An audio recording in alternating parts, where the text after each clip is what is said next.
Hello, আসসালামু আলাইকুম। আমি মোহাম্মদ মেহেদী হাসান। আজকে আমি আপনাদের সামনে আসছি এসএসসি 2021-এর কেমিস্ট্রির ষষ্ঠ সপ্তাহের অ্যাসাইনমেন্টটি নিয়ে। তো এর আগে আমি একটু কথা বলি, যেহেতু বোর্ড থেকে এবং আমাদের মাধ্যমিক উচ্চ মাধ্যমিক শিক্ষা বোর্ড থেকে ঘোষণা দিয়ে দিয়েছে যে অ্যাসাইনমেন্টগুলো তথ্যবহুল হতে হবে এবং যেন কোনো নকল না হয়, অর্থাৎ হুবহু যেন কারো নকল না হয়। এই জন্য আপনাদের চেষ্টা করতে হবে যে অ্যাসাইনমেন্টটি বুঝে নিজের মতো করে কিছু লেখা। অর্থাৎ আমি ইউটিউবে বা ফেসবুক থেকে দেখলাম হুবহু একইভাবে লিখলাম, এটা করলে কিন্তু আসলে হবে না। অ্যাসাইনমেন্টটি এমনভাবে লিখতে হবে যেন টিচারের মনে হয় যে না, এই অ্যাসাইনমেন্টটি শিক্ষার্থী নিজে বুঝে বুঝে নিজের মতো করে লিখেছে। তো আমি চেষ্টা করেছি আজকের অ্যাসাইনমেন্টটি সম্পূর্ণ একটা শিক্ষার্থী কিভাবে চিন্তা করে, একটা শিক্ষার্থী কিভাবে লেখে এবং নির্ভুল এবং যেটা চেয়েছে ঠিক সেইটা দিয়েই আমি আজকের অ্যাসাইনমেন্টটি দেওয়ার চেষ্টা করেছি। তো আশা করি আপনাদের অনেক উপকার হবে, আপনারা দেখে নিতে পারেন। তো চলুন আমরা অ্যাসাইনমেন্টটি শুরু করি। তো আমরা ক নাম্বার প্রশ্নে আসি। ক নাম্বার প্রশ্নে কিন্তু বলা ছিল যে বিভিন্ন যে যৌগগুলো আছে এই যৌগগুলোর মধ্যকার বিভিন্ন পরমাণুর যোজনী নির্ণয় করতে হবে। তো এখানে যেটা বলা আছে যে যোজ্যতা তো তার যে কোনো পরমাণুর যোজনী নির্ণয় করতে হলে তার যোজ্যতা ইলেকট্রন সম্পর্কে ধারণা থাকতে হবে। তো এই জন্য আমি এখানে যোজ্যতা ইলেকট্রনের সংজ্ঞাটি দিয়েছি। তো এখানে আমি বলেছি যে কোনো মৌল বা পরমাণুর ইলেকট্রন বিন্যাসের সর্বশেষ কক্ষপথে যতটি ইলেকট্রন থাকে সেই সংখ্যাকেই ওই মৌলের যোজ্যতা ইলেকট্রন বলা হয়। যেমন ফ্লোরিন ও পটাশিয়ামের ইলেকট্রন বিন্যাস লক্ষ্য করলে দেখা যাবে যে তাদের বহিস্থ স্তরে ইলেকট্রন সংখ্যা যথাক্রমে 7 এবং 1টি আছে। অর্থাৎ এখানে ফ্লোরিনের যদি ইলেকট্রন বিন্যাস করা হয় তাহলে দেখা যাচ্ছে যে বহিস্থ স্তরে এই 2s2 এবং 2p5 এই মিলে টোটাল কিন্তু 7টি ইলেকট্রন আছে। ঠিক আছে, আর পটাশিয়ামের ক্ষেত্রে আছে কিন্তু 4s1 অর্থাৎ একটি ইলেকট্রন আছে। যেহেতু ফ্লোরিন এখানে আর একটি ইলেকট্রন হলেই নিষ্ক্রিয় গ্যাসের মতো ইলেকট্রন বিন্যাস অর্জন করবে, সেজন্য একটি ইলেকট্রন গ্রহণ করবে, এই জন্য এর যোজনী 1। এবং পটাশিয়ামের ক্ষেত্রে যেহেতু একটি ইলেকট্রন ত্যাগ করলেই সে আর্গনের মতো কিন্তু ইলেকট্রন বিন্যাস অর্জন করবে, এই জন্য এটি আসলে একটি ইলেকট্রন ত্যাগ করবে। এটা হচ্ছে পটাশিয়ামের যোজনী এবং ফ্লোরিনের যোজনী। অর্থাৎ পটাশিয়ামের যোজনীও 1 এবং ফ্লোরিনের যোজনীও 1। তো দেখি যে আসলে যোজনীটা কি জিনিস। যোজনী বলতে আমি বুঝাইছি যে বিভিন্ন মৌল অর্থাৎ নাইট্রোজেন, অক্সিজেন, ক্লোরিন, ফ্লোরিন, এই যে বিভিন্ন মৌলের যে পরমাণুগুলো আছে পরস্পরের সাথে যখন যুক্ত হয় তখন তারা নিজেদের মধ্যে ইলেকট্রন আদান প্রদান করে অথবা ভাগাভাগি করে। কোনো অণু বা যৌগ গঠনের সময় একটি পরমাণু অপর একটি পরমাণুর সাথে যুক্ত হওয়ার যে ক্ষমতা, এই ক্ষমতাকে বলা হচ্ছে ওই পরমাণুর যোজ্যতা। অর্থাৎ যে যত বেশি পরমাণুর সাথে যুক্ত হতে পারবে তার যোজনী বা যোজ্যতা তত বেশি। তো এখানে আমি বলেছি যে সাধারণত সবসময় হাইড্রোজেনের যোজনী 1 ধরা হয়, কারণ হাইড্রোজেনের একটি ইলেকট্রনই থাকে, সে শুধু ত্যাগ করে।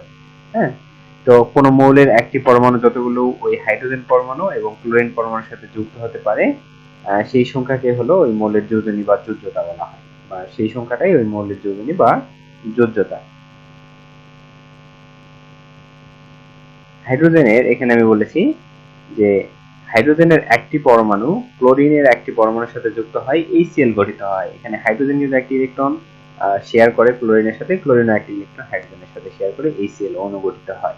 তো তাই ক্লোরিনের যোজনীয় 1। আবার অক্সিজেনের একটি পরমাণু হাইড্রোজেনের দুটি পরমাণুর সাথে যুক্ত হয়ে H2O তৈরি করে, এই জন্য অক্সিজেনের যোজনী এখানে 2। একটি সোডিয়াম পরমাণু একটি ক্লোরিন পরমাণুর সাথে যুক্ত হয়ে সোডিয়াম ক্লোরাইড গঠিত হয়। সুতরাং সোডিয়ামের যোজনী এখানে 1, কারণ একটা ইলেকট্রনই তারা পরস্পরকে প্রদান করে এরা সোডিয়াম ক্লোরাইড গঠন করছে, এই জন্য যোজনী 1। অর্থাৎ শেয়ার কিন্তু ইলেকট্রন কতটি, একটি পরমাণু অন্য পরমাণুর সাথে কতটি ইলেকট্রন শেয়ার অথবা কতটি ইলেকট্রন আদান প্রদান করছে সেই সংখ্যাটাই কিন্তু ওই পরমাণুর যোজনী বা যোজ্যতা প্রকাশ করে। আমি এখানে দিয়েছি যে 8টি যে যৌগ আছে এই 8টি যৌগের বিভিন্ন মৌল বা পরমাণু আছে, সেই পরমাণুগুলোর যোজনী আমি দিয়েছি। যে যেমন এখানে ওয়াটারে যে H2O, অর্থাৎ এই ওয়াটারে দুইটা পরমাণু আছে, একটা হাইড্রোজেন এবং একটি অক্সিজেন। তো এখানে হাইড্রোজেনের যোজনী 1 এবং অক্সিজেনের যোজনী 2। কার্বন ডাই অক্সাইডে কার্বনের যোজনী 4 এবং অক্সিজেনের যোজনী 2। এখানে কার্বন টেট্রাক্লোরাইডে কার্বনের যোজনী 4, ক্লোরিনের যোজনী 1। ফসফরাস পেন্টাক্লোরাইডে ফসফরাসের যোজনী কিন্তু 5, কারণ 5টা ইলেকট্রন সে 5টা ক্লোরিনকে দিয়েছে, শেয়ার করেছে 5টা ক্লোরিনের সাথে। এখানে ক্লোরিনের যোজনী 1, কারণ প্রত্যেকটা ক্লোরিন একটা করে ইলেকট্রন শেয়ার করেছে। পরে আমি এটা আলোচনা করেছি ডিটেইলসে। এখানে ফসফরাস ট্রাইক্লোরাইডে ফসফরাসের যোজনী 3 এবং ক্লোরিনের যোজনী 1। ফসফরাস পেন্টা আয়োডাইডে ফসফরাসের 5, আয়োডিনের 1। সালফার ডাইঅক্সাইডে সালফারের 4 এবং অক্সিজেনের 2। সালফার ট্রাইঅক্সাইডে সালফারের 6 এবং অক্সিজেনের 2। তো এটাই হচ্ছে প্রত্যেকটা যৌগে তার অন্তঃস্থ পরমাণুগুলোর যোজনী, এটা কিন্তু দেখাতে হবে। তো তারপরে আমি এখানে ডিটেইলসে দিয়েছি, যেমন এখানে আমি বলেছি যে হাইড্রোজেনে, আমি যেমন এখানে বলেছি যে পানির একটি যৌগে একটি অক্সিজেন পরমাণু, এই যে একটি অক্সিজেন পরমাণু দুটি হাইড্রোজেন পরমাণুর সাথে, অর্থাৎ এইখানে একটা হাইড্রোজেন পরমাণুর সাথে আবার এদিকে একটা হাইড্রোজেন পরমাণুর সাথে কিন্তু পরস্পর যুক্ত হয়। অর্থাৎ এখানে অক্সিজেন একটা ইলেকট্রন শেয়ার করে, এখানে একটা ইলেকট্রন শেয়ার করে, দুটি ইলেকট্রন দুইটা হাইড্রোজেনের সাথে শেয়ার করে কিন্তু পানিটা গঠিত হয়। এই জন্য এখানে অক্সিজেনের যোজনী আসলে 2। ঠিক আছে। আবার কার্বন ডাই অক্সাইড যৌগে একটি কার্বন পরমাণু যখন অক্সিজেনের সাথে যুক্ত হয়, দুইটি অক্সিজেনের সাথে যুক্ত হয়, অর্থাৎ এই যে কার্বন এরকম, আর এখানে একটি ইলেকট্রন, এখানে একটি ইলেকট্রন, দুইটি ইলেকট্রন একটা অক্সিজেনের সাথে, এদিকে আবার দুইটি ইলেকট্রন অক্সিজেনের সাথে শেয়ার করে। এখানে যে একটা বন্ধনে দুইটা ইলেকট্রন লাগে, একটা অক্সিজেন থেকে আসে আর একটা আসে কার্বন থেকে। অর্থাৎ বন্ধনে কতটা ইলেকট্রন সে শেয়ার করছে, একটা বন্ধনে সর্বোচ্চ দুটো ইলেকট্রনই থাকতে পারে। যেহেতু এখানে 4টা বন্ধন আছে, অবশ্যই কার্বন 4টা ইলেকট্রন শেয়ার করছে। এই জন্যই আসলে কার্বনের যোজনী কিন্তু এখানে 4। আবার কার্বন টেট্রাক্লোরাইডে কার্বন, একটা কার্বন 4টা ক্লোরিনের সাথে একটা একটা করে ইলেকট্রন কি করছে, শেয়ার করছে। এরকম শেয়ার করে কিন্তু কি কার্বন টেট্রাক্লোরাইড গঠন করছে। এই জন্য এখানে কিন্তু কার্বনের যোজনী 4 এবং ক্লোরিনের যোজনী কিন্তু 1। আর ফসফরাস পেন্টাক্লোরাইডে ফসফরাস কিন্তু একটা ফসফরাস পরমাণু 5টা ক্লোরিনের সাথে পরস্পরের সাথে যুক্ত হয়েছে। এরকম 5টা ক্লোরিনের সাথে যুক্ত হয়েছে। যেহেতু 5টা ক্লোরিনের সাথে একটা একটা করে ইলেকট্রন শেয়ার করে যুক্ত হয়েছে, এই জন্য কিন্তু ফসফরাসের এখানে যোজনী কিন্তু 5, এই যে 5টা ক্লোরিনের সাথে যুক্ত হয়েছে। ফসফরাস ট্রাইক্লোরাইড যৌগে একটি ফসফরাস 3টা ক্লোরিনের সাথে যুক্ত হয়েছে, অর্থাৎ একটা ফসফরাস পরমাণু 3টা ক্লোরিন পরমাণুর সাথে 3টা ইলেকট্রন শেয়ার করে সমযোজী বন্ধন গঠন করে কিন্তু যুক্ত হয়েছে। 3টা এই যে ক্লোরিনের সাথে কিন্তু যুক্ত হয়েছে, অর্থাৎ এখানে 3টা যেহেতু ইলেকট্রন শেয়ার করছে, সেজন্য এখানে ফসফরাসের যোজনী হচ্ছে 3। যেমন ফসফরাস পেন্টাক্লোরাইডে একটি ফসফরাস পরমাণু 5টি ক্লোরিনের সাথে একটি করে ইলেকট্রন শেয়ার করছে। ঠিক একইভাবে এখানে আয়োডিনের সাথেও 5টি আয়োডিনের সাথেও একটি করে ইলেকট্রন ফসফরাস শেয়ার করে যুক্ত হয়েছে। আবার সালফার ডাই অক্সাইডে একটি সালফার পরমাণু দুটি অক্সিজেনের সাথে দুটি করে ইলেকট্রন শেয়ার করছে, অর্থাৎ কার্বন ডাই অক্সাইডের মতো এখানে একটি সালফার প্রত্যেকটা বন্ধনে একটি করে যেহেতু ইলেকট্রন শেয়ার করছে, টোটাল 4টি বন্ধন আছে, 4টি ইলেকট্রন শেয়ার করে সালফার ডাই অক্সাইড গঠন করছে। আবার সালফার ডাই অক্সাইডের ক্ষেত্রে এখানে সালফার ডাই অক্সাইডে কিন্তু টোটাল 3টা অক্সিজেন আছে, 3টা অক্সিজেনে 3 গুণ 6টা ইলেকট্রন শেয়ার করছে এবং এই জন্য এর যোজনী হচ্ছে 6। তাহলে এরকম প্রত্যেকটা পরমাণু থেকে, প্রত্যেকটা যৌগের পরমাণু সমূহের নির্দিষ্ট যোজ্যতা বা যোজনী আছে। তো এই যোজনীগুলো আমাদের কিন্তু দেখিয়ে দিতে হলো। এটাই হচ্ছে চেয়েছে যে যোজ্যতা স্তরগুলো আমাদের বা বিভিন্ন যৌগে যে বিভিন্ন পরমাণুগুলো আছে, এই পরমাণুগুলোর যোজনী দেখিয়ে দিতে হবে। তারপরে খ নম্বরে এখানে পরিবর্তনশীল যোজ্যতা সম্পর্কে বলা আছে। তো আমি এখানে পরিবর্তনশীল যোজ্যতার বা পরিবর্তনশীল যোজনীর সংজ্ঞা দিয়েছি। যেমন আমাদের কিছু কিছু মৌলে একাধিক যোজনী আছে, এরূপ একাধিক যোজনী বিশিষ্ট মৌলের যোজনীকেই বলা হচ্ছে পরিবর্তনশীল যোজনী। যেমন আমি এখানে একটা উদাহরণ দিয়েছি সালফার। সালফারের ইলেকট্রন বিন্যাস করলে দেখা যাবে যে ওর বহিস্থ স্তরে ইলেকট্রন আছে টোটাল 6টি, অর্থাৎ কখনো সে CH2 এই দুটা দিতে পারে, কখনো এই 3p 4টা দিতে পারে, কখনো এই টোটাল যে 6টি ইলেকট্রন আছে বহিস্থ স্তরে 6টি দিয়ে দিতে পারে। অর্থাৎ সে 2টা 4টা 6টা ইলেকট্রন ত্যাগ করে, এই যে যেমন হাইড্রোজেন সালফাইড, এখানে সালফারের যোজনী 2, এখানে সালফার ডাইঅক্সাইড 4, এখানে সালফার হেক্সাফ্লোরাইড এখানে কিন্তু 6। তাহলে এই বিভিন্ন যোজনী প্রদর্শন করছে কারণ তার বহিস্থ স্তরে ওইরকম 3 বা ততোধিক পরমাণু থাকে। তো যত বেশি, অর্থাৎ তার বহিস্থ স্তরে একটা পরমাণুর বহিস্থ স্তরে যত বেশি ইলেকট্রন থাকবে, সে কিন্তু তত বেশি যোজ্যতা প্রদর্শন করতে পারবে বা করার ক্ষমতা রাখে।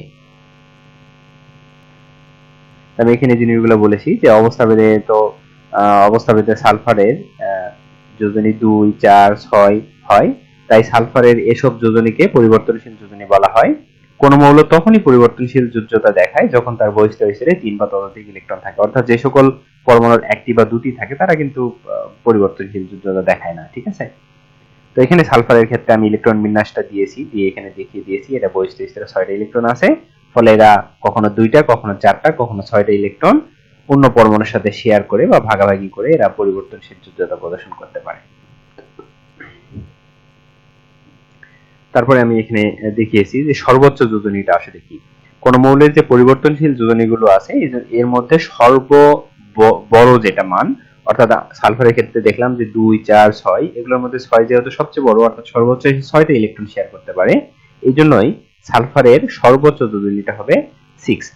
ঠিক আছে, যেমন ম্যাঙ্গানিজের ক্ষেত্রে আবার যদি দেখা যায় ম্যাঙ্গানিজ 2টা, 3টা, 4টা, 5টা, 6টা, সর্বোচ্চ সে 7টা ইলেকট্রন আবার শেয়ার করতে পারে, এই জন্য ম্যাঙ্গানিজের ক্ষেত্রে সর্বোচ্চ যোজনী হচ্ছে 7। ঠিক আছে, তো 7 সর্বোচ্চ ম্যাঙ্গানিজই দেখায় যতগুলো আমাদের মৌল আছে সবগুলোর মধ্যে ম্যাঙ্গানিজই ফার্স্ট, যে এতগুলো সর্বোচ্চ যোজনী, অর্থাৎ দেখাতে পারে 7, তাছাড়া অন্য কোনো মৌল কিন্তু দেখাতে পারে না। তারপর এখানে আরেকটা গুরুত্বপূর্ণ জিনিস আছে, সেটা হলো সক্রিয় যোজনী। তো সক্রিয় যোজনী কি? একটা নির্দিষ্ট যৌগে কোন মৌল বা পরমাণু অন্য পরমাণুর সাথে যতটি ইলেকট্রন ভাগাভাগি বা আদান প্রদান করে যুক্ত থাকে তাকেও এই মৌলের সক্রিয় যোজনী বলা হয়। যেমন ফেরাস ক্লোরাইডে এখানে দেখা যাচ্ছে যে আয়রন 2টা ক্লোরিনের সাথে 2টা ইলেকট্রন শেয়ার করে যুক্ত হয়েছে, এই জন্য এর সক্রিয় যোজনী এখানে 2। আবার ফেরিক ক্লোরাইডে এখানে সক্রিয় যোজনী 3, কারণ এখানে এফিটা ফেরাস ক্লোরাইডে 2টি এবং ফেরিক ক্লোরাইডে 3টি ক্লোরিন পরমাণুকে ইলেকট্রন দান করছে। ঠিক আছে, অর্থাৎ এখানে হচ্ছে 2টা ইলেকট্রন সে শেয়ার করছে আর এখানে 3টা ইলেকট্রন শেয়ার করছে, এই জন্য এখানে এর সক্রিয় যোজনী হচ্ছে 2, বাট এখানে তার সক্রিয় যোজনী কিন্তু 3। তো এটাই হচ্ছে সক্রিয় যোজনীর বিষয়, যে কোন যৌগে কোন পরমাণু যতটি ইলেকট্রন শেয়ার করে যুক্ত থাকে সেটাই হচ্ছে তার সক্রিয় যোজনী।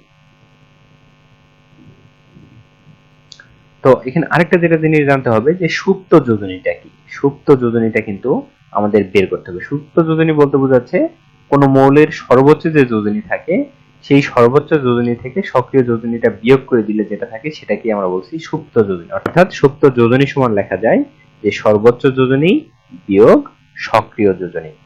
তো এখানে যে 8টি যৌগ আছে এই 8টি যৌগেরই যে পরমাণুগুলো আছে এই পরমাণুগুলোর প্রত্যেকটি পরমাণুর আমি সুপ্ত যোজনী দেখিয়ে দিয়েছি, যাতে ছক আকারে দেখিয়ে দিয়েছি যাতে একসাথে সবগুলো তথ্য থাকে। এখানে আমি 1 নম্বরে দেখিয়েছি ওয়াটার, পানিতে এই পানির যে যৌগটি আছে বা অণুটি আছে এখানে অক্সিজেন 2টি ইলেকট্রন শেয়ার করে যুক্ত হয়েছে, আর আমরা দেখতে পাচ্ছি এই জন্যই এর সক্রিয় যোজনী 2। আর যেহেতু অক্সিজেন সর্বোচ্চ 2টা ইলেকট্রনই শেয়ার করতে পারে এই জন্য সক্রিয় যোজনী আর সর্বোচ্চ যোজনী যেহেতু সমান, তো 2 বিয়োগ 2 করে দিলে কিন্তু আসলে কি হয়, এটা শূন্য হয়ে যায়। আমি এই জিনিসটা পরে দেখিয়ে দিয়েছি, আমি জাস্ট এখানে সলভ করে দিলাম। যেমন কার্বন ডাই অক্সাইডের ক্ষেত্রে কার্বনের সক্রিয় যোজনী 4 বাট সর্বোচ্চ যোজনী 4, এই জন্য কি হয়ে গেল, দুইটার পার্থক্য 0। কার্বন টেট্রাক্লোরাইডে 4 4 আর এখানে এই জন্য 0।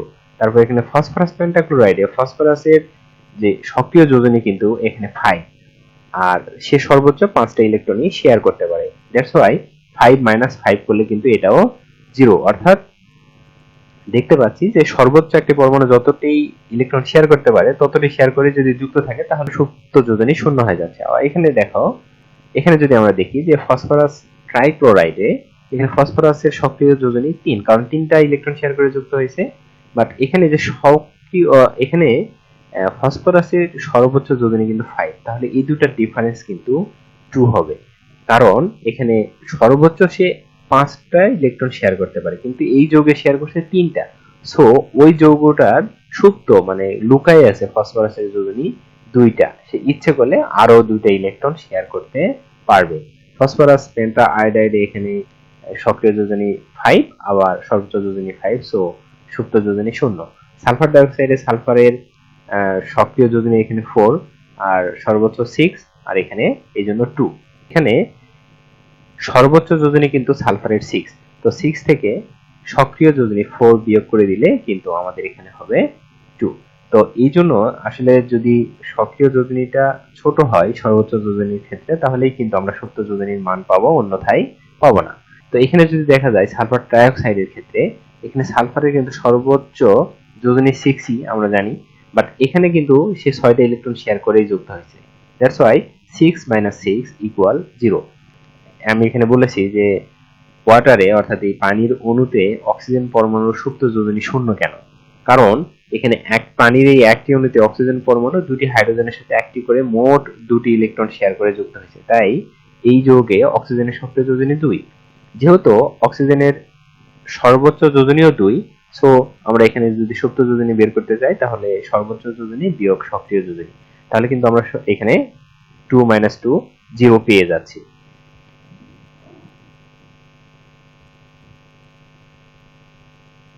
আবার এখানে কার্বন ডাই অক্সাইডের ক্ষেত্রে একটি অণুতে কার্বন পরমাণু দুটি অক্সিজেনের সাথে দুটি করে মোট 4টি ইলেকট্রন শেয়ার করে যুক্ত হয়েছে। এই জন্য এখানে সক্রিয় যোজনী কিন্তু 4, অর্থাৎ এই যে কার্বন পরমাণু আমি দেখিয়েছি আগে, আবারও দেখাচ্ছি যে 2টা করে ইলেকট্রন শেয়ার করে কিন্তু অক্সিজেনের সাথে যুক্ত হয়েছে। এই জন্য এখানে কার্বনের কিন্তু সক্রিয় যোজনী যেটা সেটা হচ্ছে 4। আর যেহেতু এর সর্বোচ্চ যোজনীও 4, সো 2টা বিয়োগ করলে আমাদের পাওয়া যাবে 0। নম্বরে একটি কার্বন টেট্রাক্লোরাইডে একটি অণুতে কার্বন পরমাণু 4টি ক্লোরিন পরমাণুর সাথে যুক্ত হয়েছে। তো যুক্ত হয়ে যে যৌগ গঠন করছে, এই যৌগে কিন্তু কার্বনের সক্রিয় যোজনী 4, অর্থাৎ কার্বনের যেহেতু সর্বোচ্চ যোজনীও 4, তো 2টা বিয়োগ করে দিলে আমরা পেয়ে যাব 0। তো এখানে ফসফরাস পেন্টাক্লোরাইডে আমরা আগেই দেখলাম যে ক্লোরিনের এখানে 5টা ক্লোরিনের সাথে ফসফরাস একটা করে ইলেকট্রন শেয়ার করছে, সেজন্য এখানে ফসফরাসের সক্রিয় যোজনী কিন্তু এই যে এখানে দিয়েছি 5। আর যেহেতু এর সর্বোচ্চ যোজনীও 5, সেই জন্য ফসফরাস পেন্টাক্লোরাইডে ফসফরাসের কোনো সুপ্ত যোজনী নেই, অর্থাৎ যতটা ইলেকট্রন শেয়ার করতে পারে ঠিক ততটাই শেয়ার করে যুক্ত হয়েছে। আবার এখানে ফসফরাস ট্রাইক্লোরাইডে সে শেয়ার করতে পারে সর্বোচ্চ যোজনী তার ফসফরাসের 5, কিন্তু এখানে সক্রিয় যোজনী 3, তো আমরা 2টা বিয়োগ করে দিছি। 2টা বিয়োগ করে দিলে আমরা এখানে পেয়েছি 2, অর্থাৎ ফসফরাস ট্রাইক্লোরাইডে এখানে সুপ্ত যোজনী 2। এখানে ফসফরাস পেন্টা আয়োডাইড যৌগে এখানে ফসফরাস এর সর্বোচ্চ যোজনী 5, এখানে সক্রিয় যোজনীও 5, সো 2টা বিয়োগ করে দিলে আমরা এখানে ভ্যালুটা পাচ্ছি 0। সালফার ডাই অক্সাইডের ক্ষেত্রে এখানে সালফার পরমাণু দুটি অক্সিজেন পরমাণুর সাথে দুটি করে মোট 4টি ইলেকট্রন শেয়ার করে যুক্ত হয়েছে। এই জন্য এখানে সালফারের যোজনী কিন্তু বা যোজ্যতা এখানে কিন্তু 4। তো 4 যেহেতু, আর এখানে সালফারের সর্বোচ্চ যোজনী আমরা দেখতে পেয়েছি যে 6, দ্যাটস ওয়াই এখানে 2টা যদি বিয়োগ করা হয় তার সুপ্ত যোজনী পাওয়া যাবে 2।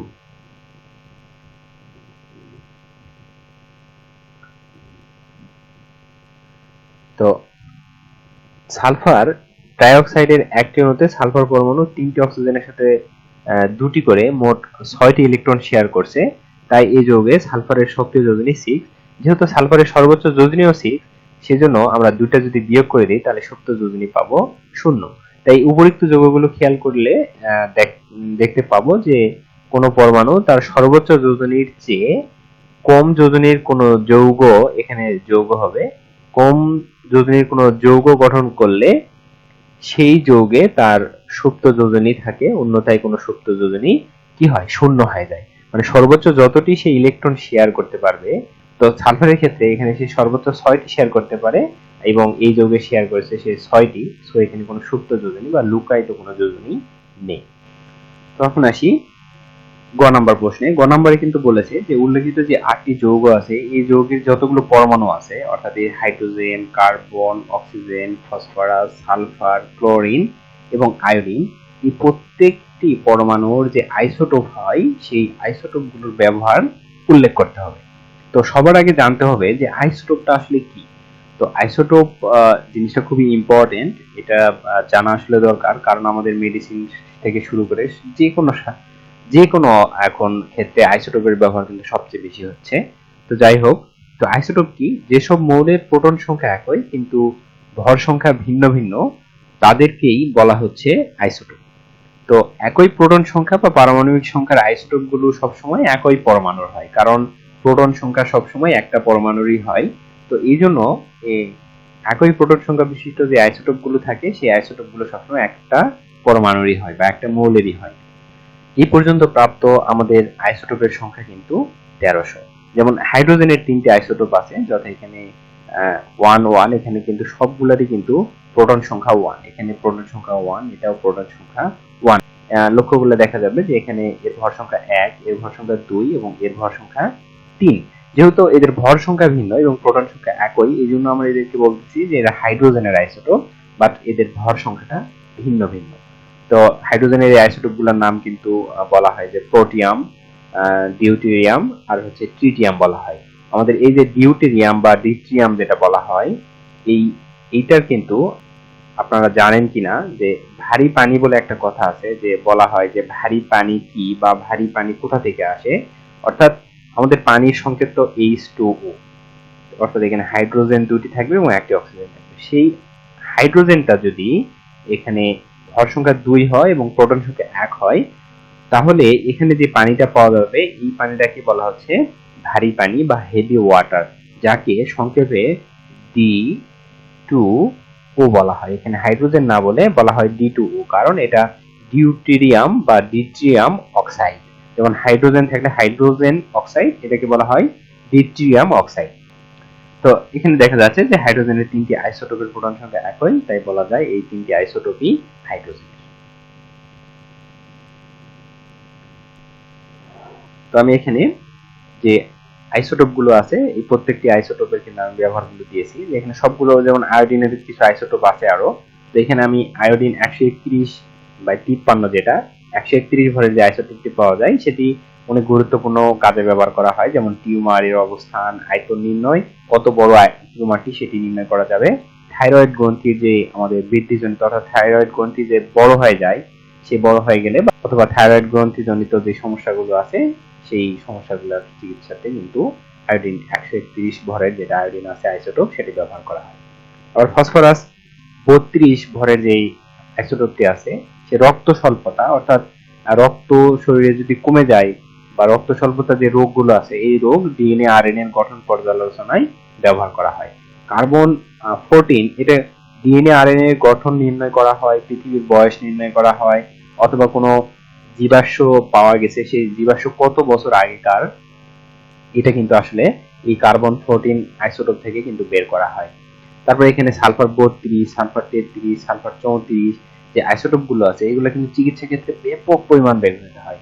তাছাড়া এই আইসোটোপ গুলো দিয়ে ফসফরাসের বিভিন্ন আইসোটোপ তৈরি করা হয়, অর্থাৎ ফসফরাস 32, ফসফরাস 33 এরকম, বা ফসফরাস 35, এই আইসোটোপ গুলো কিন্তু তৈরি করা হয়। তারপরে এখানে ক্লোরিনের দুটি গুরুত্বপূর্ণ আইসোটোপ আমি দিয়েছি, একটা হচ্ছে ক্লোরিন 35 আর একটা হচ্ছে 37। তো এগুলা কি করা হয় যে পৃথিবীর উপরিপৃষ্ঠতল থেকে, অর্থাৎ ভূপৃষ্ঠ থেকে আমাদের ভূপৃষ্ঠের নিচে অবস্থিত যে শিলাগুলো আছে সেগুলো শনাক্ত করা হয়। তারপরে এখানে হাইড্রোজেনের 3টি আছে, আমরা কিছুক্ষণ আগে দেখলাম ওখানে। তো এই হাইড্রোজেনের আইসোটোপ গুলো পারমাণবিক বিক্রিয়ায় ব্যবহার করা হয়। আর এখানে অক্সিজেন 3টি আইসোটোপ আমি দিয়েছি। এই অক্সিজেনের আইসোটোপ গুলা নাইট্রোজেন সহ বিভিন্ন যে আইসোটোপ তৈরি করা হয় অন্যান্য পরমাণুর, সেই আইসোটোপ গুলো তৈরিতে প্রচুর পরিমাণে কাজ করে, প্রচুর পরিমাণে ব্যবহার করা হয় এবং চিকিৎসা ক্ষেত্রেও এদের কিন্তু ব্যবহার অতুলনীয়। মানে প্রচুর পরিমাণে আইসোটোপ গুলো কিন্তু চিকিৎসা ক্ষেত্রে সবচেয়ে বেশি ব্যবহার করা হয়। যেমন এই যে টিউমারের অবস্থান, আয়তন, রক্ত স্বল্পতা, ডিএনএ আরএনএ এর গঠন, মানে চিকিৎসা ক্ষেত্রে আসলে আইসোটোপের ব্যবহারটা সবচেয়ে বেশি। তাছাড়া আমাদের পারমাণবিক যে রিঅ্যাকশন গুলো আছে বা পারমাণবিক আমাদের যে চুল্লি গুলো আছে, যেমন আমাদের রূপপুর পারমাণবিক বিদ্যুৎ কেন্দ্র, তো সব জায়গাতেই কিন্তু আসলে এই আইসোটোপ গুলো ব্যবহার করা হয়।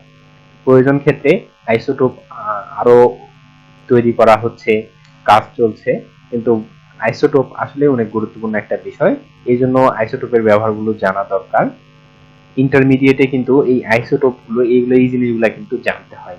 তো জানতেই যেহেতু হবে, আগে থেকে একটু ধারণা থাকলে সুবিধা হবে। তো আশা করি এই পর্যন্ত লিখলেই যথেষ্ট। প্রতিবেদন আকারে এটি লিখতে হবে না, এটি প্রশ্ন আকারে এইভাবে লিখলেই এখানে আশা করি ফুল নাম্বার পাওয়া যাবে। আপনারা সবাই ভালো থাকবেন এবং অ্যাসাইনমেন্টটি গুছিয়ে লেখার চেষ্টা করবেন। তো আল্লাহ হাফেজ, আবার আপনাদের সাথে দেখা হবে নেক্সট কোনো অ্যাসাইনমেন্ট।